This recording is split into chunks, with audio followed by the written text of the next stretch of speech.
What's up YouTube, Dal here from Zephyr, and today I'm going to bring you a test and combo video for the updated Dark World profile involving Gen and Ken. So, because these test stands can take a while with Dark Worlds, we're going to do one guy first, one guy second to show you the basic layout and laydown of how the deck can operate. So with all of that out of the way, please smash that like button, hit that notification bell and subscribe so you don't miss out on any more upcoming content. After a very decent shuffle and a good old cut, our open hand of 5 will be 1, 2, 3, 4, 5. Okay, that's pretty busted. So obviously, if Corridor or Tactics was a danger, we would still have the same outcome as opening up Corridor. Corridor's a little bit lucky in this hand because it is a one-off. So you've got to keep that in mind. So what we'll do with this one is we're going to activate Corridor. I mean, I can already start a hand rip if I wanted to, but ultimately I probably want to get rid of Snow just to kind of get my engine going and give me a bit more consistency. Now, of course, if my opponent does activate Droll, that does become a little bit more of an issue. But what I'm going to do here is I'm going to get the Cerulli early doors, but I'm not going to discard it right now. I'm actually going to save that. If I wanted to get a bit more hand advantage, then of course what I could do is I could go and add Rainbow and then utilize Rainbow to get to Greffa and everything else off the back of it. So resolving the Corridor will discard the Snow. We'll use Snow's effect to search us out. Now the one that I'm going to go for is the Genta, just because Genta is going to give me a bit more draw advantage. Like at the moment in time, the only card that I had in my hand to discard a card was of course going to be Corridor. So we'll then activate the Genta, discarding this, giving us a good old fashioned, or it may be, Gate of the Dark World. We'll then shuffle up, activate Gate of the Dark World, and then we're going to use Gate's effect. We're going to banish the Genta, and then we're going to discard the Cerulli to draw a card. Broken. We then resolve and go chaining 1 Cerulli, chaining 2 Genta. I keep calling it Genta, I don't know why, it just kind of stopped me. Cerulli goes to our opponent's field, and then the Genta goes to our field. Now we've got two options here. So currently our opponent has 5 cards in their hand. I'm just going to use that to signify the 5 cards. Cerulli always goes in front of an extra monster zone. So with the 5 cards, I've got 2 options here. I can discard the Greffa. That then gives me the ability to bounce back the Genta, and that will then also give me the ability to make further plays. It will mean that I destroy the Cerulli though. That is the downside. If I go for the silver, what that's going to allow me to do is it will let me summon down the silver, it will let me rip 2 from my opponent's hand, and my talents is also live. So I do have more ways to push the board further forward. So what we'll do here is we'll go with the silver, just to kind of get rid of that hand advantage, which is really important. So this will then cut our opponent down to 3, and it will then allow us to summon back the silver. Now at this exact moment in time, we've got to be a little bit careful here, because I could very easily make an Akashic, not an Akashic, sorry, I could very easily make any Link 2. So I've got IP, I've got Muckrucker if I want to, I've got Cross Sheep as well. I could then of course actually make Akashic. Akashic could then bounce the Cerulli back to my hand. But then I've got no way of discarding. So you've got a couple of options here. Is you can activate talents, you can look at your opponent's hand, put them down to 2 cards, but then you're not really presenting a dangerous board. On the talents, you're probably going to want to draw on this one. Now, obviously, if you wanted to be a little bit safer, then of course you would discard the Greffa. The Greffa would destroy the Cerulli. You would then bounce back the Genta, and then what you're trying to do here is you're then trying to get into your Gen. So it's entirely up to you on how you'd want to play it. So I'm just going to go down with the silver route. This is just going to disrupt your opponent's hand, and then you'd activate talents to draw 2. So these are the 2 cards we would draw for talents. I'm just going to kind of explain the other option as well. So let's say we left our opponent's hand with 5 cards in their hand, and instead of discarding the silver, we decided to discard the Greffa. This would be a mandatory trigger to destroy the Cerulli, which means they wouldn't have a monster on the board. And then we could Cerulli add back the Genta to the hand, and then activate Genta's effect again to get us another Gate. Gate could then banish 1 from the graveyard, which could be the Cerulli if you wanted to, and then that would allow you to draw around the card, discard a silver, summon it back. So again, even then, you're still going for an unknown draw 1 and not leaving your opponent with a monster. Whereas with this one, we're going to leave them with a monster, which at the moment I think is really good because it means you don't need to worry about Evenly, you don't need to worry about Lightning Storm, and you don't need to worry about Imperms. So we'll talents to draw the 2. So 1 Bigfoot, nice. And again, whoa, broken. Okay, so our opponent is down to 3. We've got silver on the board. I'm not going to risk the reveal of Bigfoot and discard him again, so I'm going to normal summon again. We're going to use this effect during the main phase to special summon again to our opponent's side of the board. Now, this is a point where you kind of want to make sure you clear off your opponent's board, because you don't really want to leave them with 2 monsters, basically. So what this is going to allow you to do is this is going to allow you to trigger Ken's effect, which will make you draw 2, discard 1. So the best thing about it is you draw 2, nice, and then you discard what you decide what you want to discard. Now this is why gold's so good, because technically if I decided to discard the gold, I would get rid of both Ken and Cerulli, so then my opponent have absolutely nothing. If I get rid of Greffa, I get to look at a random card in my opponent's hand, and then if it's a monster, I get to special summon it to my side of the field. So again, I get more hand advantage.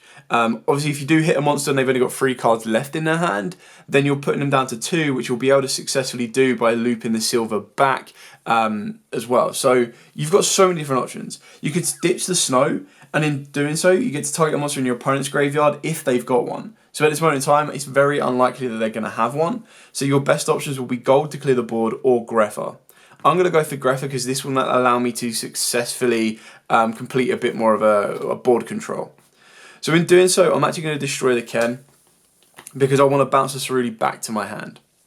We're then going to return the Genta back to the hand. And in doing so, we've now got the ability, if we wanted to go into an Akashic. That's the best way of bouncing the card back to the hand without requiring a co-link. I'm actually going to activate the Genta first, and the Genta is going to allow me, of course, to search out the second gate of the darkworld. We'll then activate the gate of the darkworld. We're going to use this effect, and in this one, what we're going to do, after I shuffle up, is we are going to discard the snow, and we're going to banish... we'll banish a snow, because at least we leave one in the graveyard. So we'll resolve this by drawing a card. Broken. We then resolve the snow by adding ourselves a session, just because you want to get the Greffa fusion. You could very easily go for rainbow if you wanted to, but honestly I don't think it's needed. I can then activate Triple Tactics Thrust. This will allow me to add any normal spell or trap from the deck, so I can go for Drag Down if I want to. Card Destruction is also a very good option. We've already used Talents, so the reason I've gone with Drag Down is because I now get to see the knowledge of the rest of my opponent's hand. Now, honestly, we're way past the point of Nibiru if they had it, but what this allows me to do is I'll activate Drag Down, I'll look at my opponent's hand, they can look at mine. There is nothing in his hand that they can discard that I would be disappointed with. They discard Mothman, cool, both draw. They discard gold, I get a monster to the board, which is exactly what I want. If they discard Bigfoot, I pop the Cerulli. If they discard the Accession, that's fine, I can then control to bring this back anyway. So it's not a loss in any way. So we'd activate that, we'd draw a card, they still have 3 in their hand. So now with the board like this, again, we're still in a very good position. I can start activating the dangers if I want to extend that board presence, but I'm actually going to save that for the Cerulli. So what we can do here is you can activate the Accession now if you wanted to, or you can make a Link 2. Now the issue is, to make a Akashic, you need 2 monsters with the same type. I don't really want to lose the silver, I want to leave that on the board. So that's something you've got to keep in mind. So in doing so, what I'm probably going to do here is I'm probably going to use the Greffa and the Gen. Actually, I need to bounce the Cerulli. Let's leave that. Do I activate a danger now? Okay, it still doesn't really help me because I need to get a warrior or a fiend. So, okay, let's activate a danger. We're going to go 1 to 5. 6 will be a reroll. 5. So we hit the rainbow. That'll do. Opponent still has 3 in the hand. I didn't even say what danger I revealed, so let's go with Mothman because that's the one that if I do hit it, it's not the end of the world. Summon down the Mothman, draw a card. Rainbow will trigger. I don't know if I have any targets left. I don't believe I do now because I just drew that Greffa. Woof! Yeah, no targets left on Rainbow. Absolutely fine. Because then what Rainbow can do is Rainbow can bring back the silver to the hand, which is what we want. And then what we're going to do is we're going to go Rainbow and Greffa. Yeah, Rainbow and Greffa into a Akashic. Akashic will then return the Cerulli to our hand. And now you've got the ability to activate a session. And in a session, what you'll do is you'll discard the Greffa and you'll discard the Cerulli to go into your Greffa Fusion. Now, I suppose, actually, what I should have done before that, just play a little bit smarter, is we'll link those two together and we'll go into Cross Sheep activate the accession. Accession will then summon out the Grepher. In doing so, you then trigger a mandatory Chainlink 1 of Grepher. Chainlink 2 will be Ceruli, giving it to our opponent, and Chainlink 3 will be Cross Sheep to revive the Snow. So bring back Snow. In doing so, we resolve Ceruli, discarding Silver. Silver's effect trigger summons itself back, puts our opponent down to 1 card now. So they've got 1 card left in their hand to play. I've still got the ability of Bigfoot Reveal. Even if I hit Bigfoot, I get rid of this. I've now got the option, if I want to go into a rank 4. Now this would just be greedy. I wouldn't say you absolutely have to do this, but this is entirely up to you. So we'll use Daguerres, we'll draw 2 and ditch 1. Just for, do I want to just get rid of that Ceruli? Just for the fact of getting rid of that Ceruli, probably just discard Bigfoot. So let's discard Bigfoot, get rid of the Ceruli. We'll then do the resource loop. So Rainbow, put Silver back to the hand. Rainbow comes back to the hand for Grepher. We can then activate the accession effect in the graveyard. We will discard Snow to add back the accession. Snow's effect, trigger to give me the archives. This is all just overextension now. You don't need to be doing any of this. All you do is you go 1, 2, 3, Appaloosa. And then you've got a 3 negate Appaloosa. Your opponent is playing with 2 cards once they top deck. One of those cards is going to get answered by the Grepher. So literally, unless they open up Dark Ruler no more, and then their 1 card's combo that gets them going. And even then, you can then respond with the Dark Ruler no more, or like let the Dark Ruler no more resolve, activate the accession, make a second Grepher, and then that Grepher deals with that 1 card that they have left in the hand. So activate archives. You can then use archives effect if you want to. We can discard silver or gold. Doesn't make any difference. This will then boost all of these, and then because you discarded a card via a Dark World effect, you get to draw 2, ditch 1. So we'll ditch the gold and draw 2. Oh, hello. So now we've just kind of like replenished our entire hand. Move those there. Gold's effect and silver's effect, of course, will trigger, summoning both of those back. And now you just have the ability to go even further. So keep in mind of what you've got in the graveyard. You can make a rank 8 now. So what we've got a Grepher. Got 1 Grepher. So let's return gold. Now that I've hand ripped my opponent, I don't really need silver in my hand anymore. So we can now overlay these 2 and go into Hope Harbinger. And then we can link all 4 of these together, well, 3 of these together, to go into a 3 negate Appaloosa. So our own board is now a 3 negate Appaloosa. Let's say our opponent draws a card for hand, right? Worst case scenario, like I said, is Dark Ruler no more. They hit us with a Dark Ruler no more, you go, okay, whatever. The only issue that I've done now is because I've put both the Greffers under the Hope Harbinger, I can't accession. So that is just like bad play. What I probably should have done is made the Appaloosa and then left these 2 here and then activate the Thunderbird just to get another monster to the board.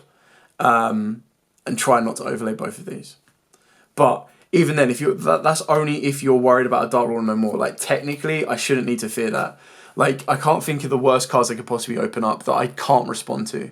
So like literally they go, Dark Ruler no more. Okay, fine. Normal summon, anything.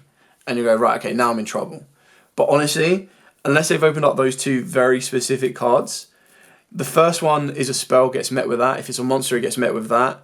If it's a trap, it gets met with that. So you've covered all of your bases. There's no way that they can then break this. And like I said, if you are that fearful, if you feel or if you know your opponent is main decking Dark Ruler no more, then you don't make Hope Harbinger. Okay, it's just as simple as that. Or you kind of try to extend a little bit further and then try and block the board off from there. So that's it for our first test down. We'll now do a second one going second just to show the aggression of the deck. Now as you saw with that exact test hand, like all of that board can then just be changed to more of an aggressive stance. That was a very defensive stance. The only thing that I could have done a little bit better as well was put the Grepher Fusion in defense just to kind of play around a Lightning Storm. So I mean even if they top decked a Lightning Storm and they went, okay cool, activate Lightning Storm, I could then negate it with the Hope Harbinger and negate it with the Grepher. And then if they went, okay cool, Talents, then I still have the Hope Harbinger to deal with that or the Grepher. So you've got the best of both with that. So we'll shuffle up, we'll cut up, and we'll go into, sorry for the croaky voice guys, we'll go in second. 1, 2, 3, 4, 5, 6. I mean, evidently I didn't shuffle that well because I ended up getting all of the cards. I mean, I got 2 1-offs I saw in the first hand, but regardless, the hand's still playable. It's a little bit more tricky. Again, quite like the previous hand, we need a card like Drag Down in order to kind of unlock our hand. So I would then activate the archives, then I'd activate Drag Down. And now at this point, if my opponent's to discard a card from this hand, honestly, there's not really anything they could discard that would be an issue. Like if they discard gold, I get a monster to the board. If they discard rainbow, I get a search. If they discard Zephyros, which is probably the best thing for them right now, they just put it in the graveyard for me. So this is the only one that by discarding it, I don't gain any advantage. Definitely with archives active as well. Like probably you could set this, but you kind of want this activated. So anyway, draw one. Thunderbird. Okay, so now we're going to go on the dice roll plays just to see how good our deck can roll. Thunderbird 1 to 4. 6. 4. Well, okay, cool. Thunderbird goes off, pops card, and we're done. So I mean, that is the downside of the deck, especially when you hit the Thunderbirds. It's not what you want, but you know, we'll do another test hand anyway, just to kind of show you. It's not like, I'm not going to just show the good test hands because it doesn't show you the representation of how the deck actually works. It does have its brick moments. The dangers are risk and reward. Sometimes you'll hit them, sometimes you won't. You can't like do a test hand where you're like, oh, you know what, I'm just not going to roll a dice, I'm just going to play it as every danger is successful. The more beneficial one for you would be, every danger is a fail. And then when you do a test hand like that, you'll know how far you can push it and then what dangers you do and do not want to play. Okay, so we'll shuffle up, we'll cut up, and we'll go for a test hand going second, being 1, 2, 3, 4, 5, 6. I mean, it's better. I still saw the archives, which is weird. I mean, but it's what it is. So we've got 2 cards that can help us discard in the form of the Gen, 3. The Gen, the Mothman, and of course the Bigfoot. You could very easily, like if you ignored all of these, you could at the base minimum archive normal summon Cerulli, effect, send Greffa, pop a card, draw 2, ditch 1. So okay, I would set the archives. Do I want to set the archives? I mean it has to be discarded via a darkworld card anyway, so let's set one. So the only thing that would happen is if I hit a Cerulli is when I lose a bit of advantage. So let's go normal Gen. Gen will summon Ken. So, where are you, Ken? There we go. Put Ken in that extra monster zone, assuming that your opponent hasn't used up zones. If they haven't, then obviously, if they have, then you probably wouldn't worry about putting Ken there. You definitely want to save that for a Cerulli. So shuffle up. Ken's effect will trigger. Let's draw 2 and ditch 1. 1, 2. Oh, 100% ditching the Cerulli. Ditch the Cerulli. Cerulli's effect, summons, effect, ditch the Greffa, Greffa's effect, mandatory pop a card. Now obviously I can't assume what my opponent has on the board. I would assume they will be some sort of monster, but we will pop something with the Greffa. Just because of visual representation, we'll pop the Ken. Even though that would return, you could technically pop the Cerulli, but I'm going to plan to bounce that back to my hand later anyway. We'll then activate the Genta. Genta will then allow us to search out the second gate, wherever it may be. There we go. We will then activate the second gate. Put this up behind Jen. There we go. Activate the second gate. The first gate. Sorry. Banish the. What a fool! What a fool! I definitely don't have another fiend in the hand. Doi. We'll activate Mothman. Let's try and get a fiend to our hand. 1, 2, 3, 4, 5, 6. 3, 4 hits the Bigfoot. So we reveal the Mothman. Mothman summons, draws us a card. Okay, Bigfoot triggers, pops Cerulli. We're going to have to activate card destruction on this one. I completely forgot about archives. I should have activated that ages ago. I would have had so much. I mean, Snow's a bit of a top deck. That's pretty cool. Activate gate. Gate's effect. Here we go. We can get rolling now. Banish, Genta, discard, Snow. Draw a card. Chaining 1 Snow, chain it 2 Genta. Genta summons itself back. Snow's effect will trigger. Search Dark Corridor. Yeah. Yeah, no, not happening. Searches out archives. Sorry, a session. Got archives already. Return Genta to the hand for Greffa. Hand's still okay. It's not bad. It's not great, but it's not bad. Let's activate archives. I'm going to want to try and get that draw power going.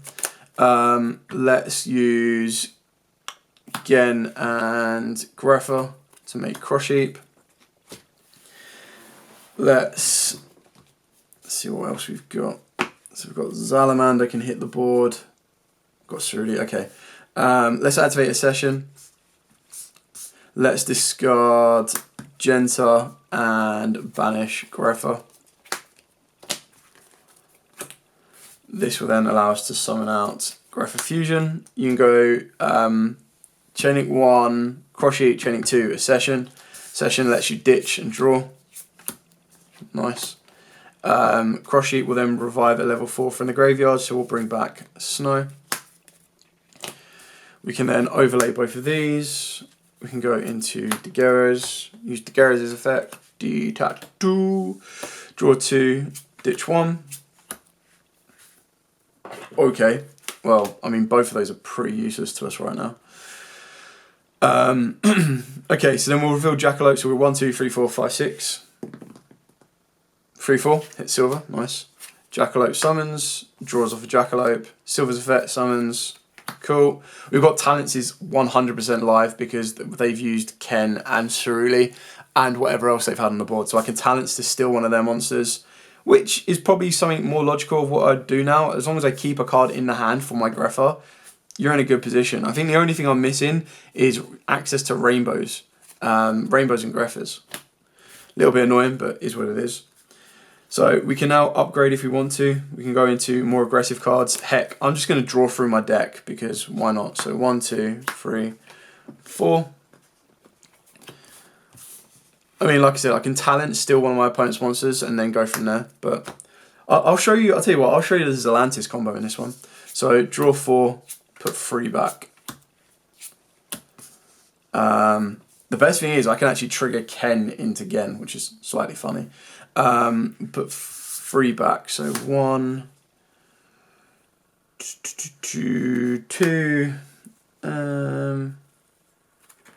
3.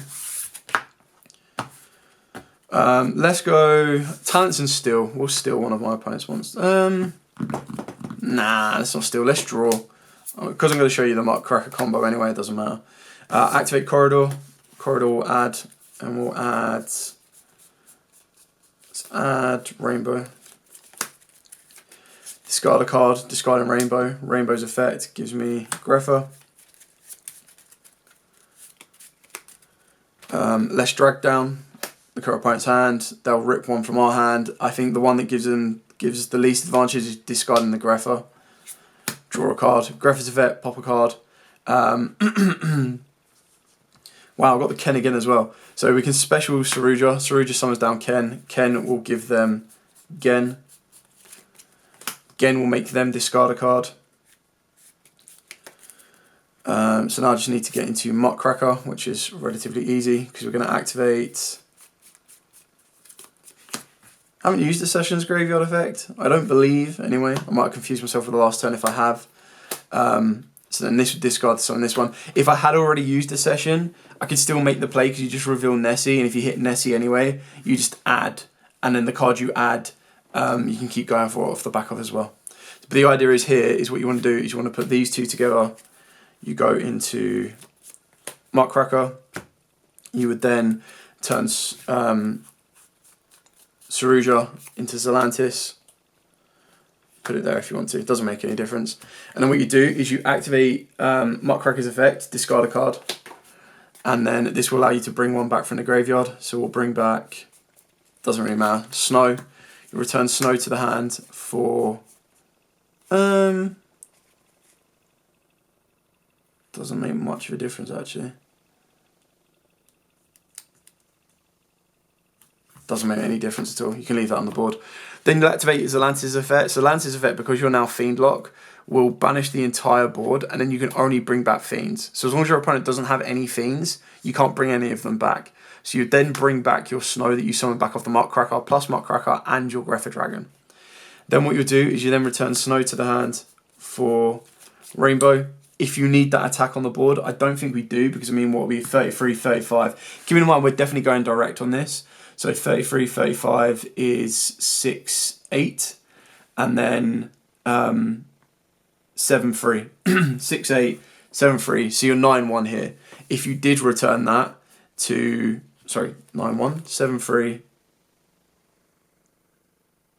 I've done my maths completely wrong.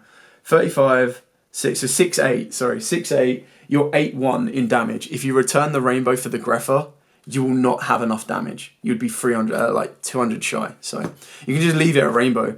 If you wanted to be risky, then what you do is you could return the rainbow to the hand for the Grepher. You can still reveal the Nessie. Nessie just wouldn't be able to be summoned because the outcome is not guaranteed. So you'd be hoping that you hit a Grepher or a rainbow to give you a bit more advantage. Oh, well, snow, really, to give you a bit more advantage. But there's no need. You can just leave the board as it is. These have all got attack boosts because of the gate. They're all fiends, and you're just attacking him for, 8-1 game.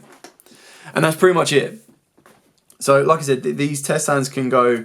the thing with dangers is they can go multitude of ways. You've got to keep an eye on your graveyard, your deck, your board, what you've got, how many monsters you've got on the board, when you need to link climb, when you need to XYZ, and everything else from that. So that is it for the video. Hope this is going to give you an idea. It's quite good that we were able to show off both Ken and Gen in action to kind of see how how they formulate and how they work. I definitely think the more and more I look into it, the more and more I'm considering playing 3 Gen and 1 Ken rather than a 2 and a 2. I did like the idea of a 2 and 2 because if I'm going first, I want to resolve Ken. And if I'm going second, I want to resolve Gen. So I want Gen to give them Ken, and if I'm going first, I want Ken to give them Gen. So I'm just trying to help complete the hand lock or the hand rip. Anyway, thank you so much for watching. If you do have any questions at all, by all means, please put in the comments down below. I'll be more than happy to answer them. Again, sorry for the voice. It's very, very croaky. Don't know why. Anyway, as absolutely always, stay safe, and of course, happy dueling.